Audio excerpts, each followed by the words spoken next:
Assalamualaikum warahmatullahi wabarakatuh. Perkenalkan, nama saya Mujidia Ayu Prasiska, NIM 2018 12120, kelas 6D Etika Profesi dan Bisnis. Di sini saya akan membahas mengenai etika profesi guru. Sebelumnya saya akan menjelaskan tentang pengertian etika. Etika diartikan sebagai suatu disiplin filosofis yang sangat diperlukan dalam interaksi sesama manusia dalam memilih dan memutuskan pola-pola perilaku yang sebaik-baiknya berdasarkan timbangan moral-moral yang berlaku. Dengan adanya etika, manusia dapat memilih dan memutuskan perilaku yang paling baik sesuai dengan norma-norma yang berlaku. Selanjutnya yaitu profesi, suatu jabatan atau pekerjaan yang diperoleh melalui latihan khusus yang memadai. Suatu jabatan atau pekerjaan yang biasanya memerlukan persiapan yang relatif lama dan khusus pada tingkat pendidikan tinggi yang pelaksanaannya diatur kode etik tertentu menurut tingkat kearifan atau kesadaran pertimbangan pribadi yang tinggi.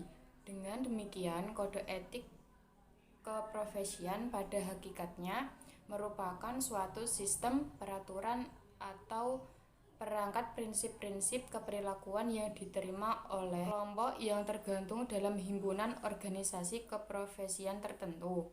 Maka dari itu, kode etik memiliki kedudukan peran fungsi yang sangat penting serta strategis dalam menopang keberadaan dan kelangsungan hidup suatu profesi di masyarakat. Pengertian guru. Guru adalah semua orang yang berwenang dan bertanggung jawab untuk mendidik murid-murid, baik secara individu maupun klasikal, baik di sekolah maupun di luar sekolah. Guru dituntut untuk memiliki ilmu pengetahuan yang selalu berkembang dan mengikuti kemajuan zaman.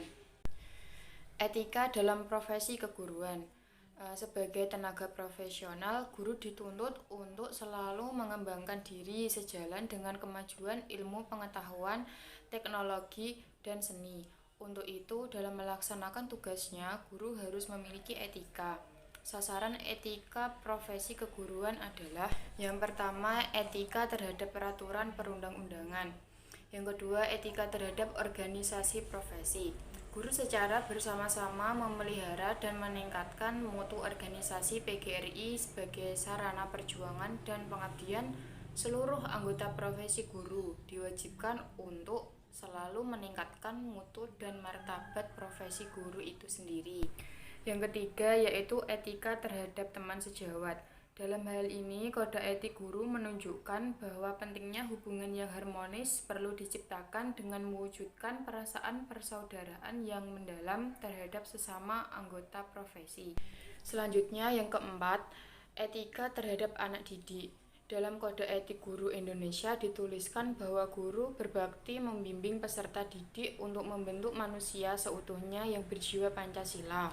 Guru memiliki dan melaksanakan kejujuran profesional. Guru juga harus berusaha memperoleh informasi tentang peserta didik sebagai bahan melakukan bimbingan dan binaan. Guru menciptakan suasana sebaik-baiknya yang menunjang berhasilnya proses belajar mengajar.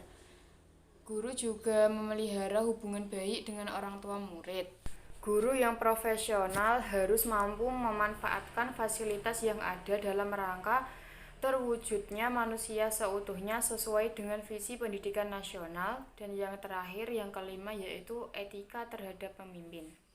Selanjutnya yaitu sumber kode etik guru. Dalam proses perumusan harus bersumber dari hal-hal berikut. Yang pertama, nilai agama dan Pancasila. Yang kedua, nilai kompetensi guru yang meliputi kompetensi pedagogik, kompetensi kepribadian, kompetensi sosial, dan kompetensi profesional. Selanjutnya, nilai jati diri, hakikat, dan martabat manusia yang meliputi perkembangan kesejahteraan jasmani, emosional, intelektual, spiritual, dan sosial. Selanjutnya yaitu pelaksanaan kode etik guru. Pada kenyataannya, pelaksanaan masih ditemui sejumlah kendala, yaitu sebagai berikut. Yang pertama, pendidikan dari kualitas guru. Yang kedua, sarana dan prasarana pendidikan. Yang ketiga, kedudukan, karir, dan kesejahteraan guru. Yang selanjutnya, kebijakan pemerintah dan sistem pendidikan. Namun demikian, guru, pemerintah, dan pihak terkait harus tetap optimis dan tetap semangat untuk bekerja sama menciptakan upaya dalam proses pelaksanaannya. Dan guru yang baik adalah mereka yang lebih mengedepankan kewajiban dibandingkan dengan hak dan kepentingan pribadi. Selanjutnya yaitu pelanggaran kode etik guru. Pelanggaran ini bisa didefinisikan sebagai penyimpangan terhadap norma moral yang terkandung di dalam kode etik berkaitan dengan profesi guru. Pelanggaran bisa berupa pelanggaran ringan, sedang, sampai berat. Setiap guru yang melanggar kode etik akan mendapatkan sanksi sesuai peraturan perundang-undangan yang berlaku. Pihak yang berwenang untuk merekomendasikan sanksi pada pelanggaran kode etik adalah Dewan Kehormatan Guru Indonesia.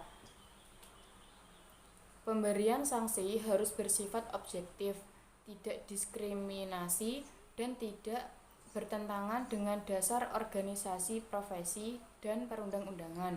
Jika seorang guru melakukan pelanggaran kode etik, artinya guru tersebut telah melanggar sumpah atau janji guru yang pernah diucapkan.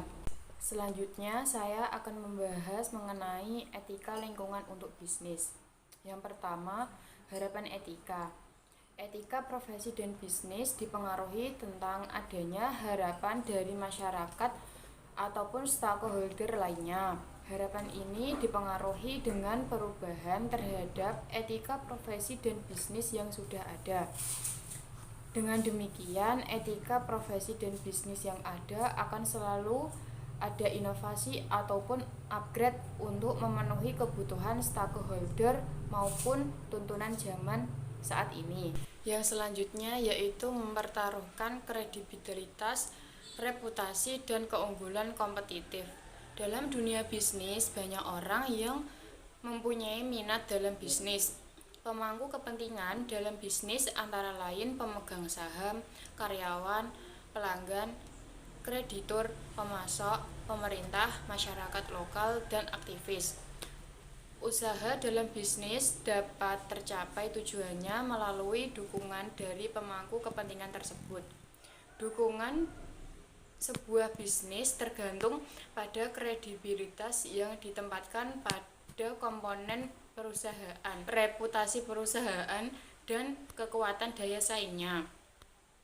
Kredibilitas suatu perusahaan akan rusak apabila menunjukkan perilaku yang tidak etis. Reputasi perusahaan secara otomatis juga akan rusak apabila ada perilaku yang dianggap tidak sebagaimana mestinya. Profesi yang dimiliki seseorang yang sudah menempuh pendidikan tertentu akan memberikan skill tertentu. Sebaliknya, apabila antara satu pihak dengan pihak lainnya berprofesi atau menggeluti bidang yang sama, maka pihak yang menjunjung tinggi etika profesi dan bisnis ini tentu akan jauh memiliki nilai keunggulan kompetitif dibandingkan lainnya.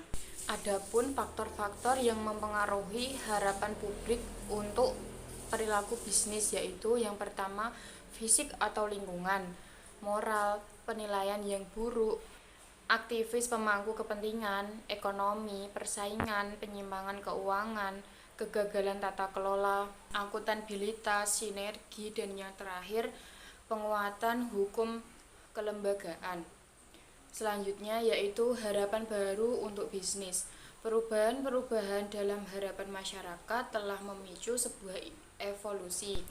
Dengan berjalannya waktu, ternyata dijumpai cukup banyak perilaku ataupun kebijakan perusahaan yang tidak sesuai dengan etika, sehingga hal ini mendorong munculnya harapan baru untuk sebuah bisnis.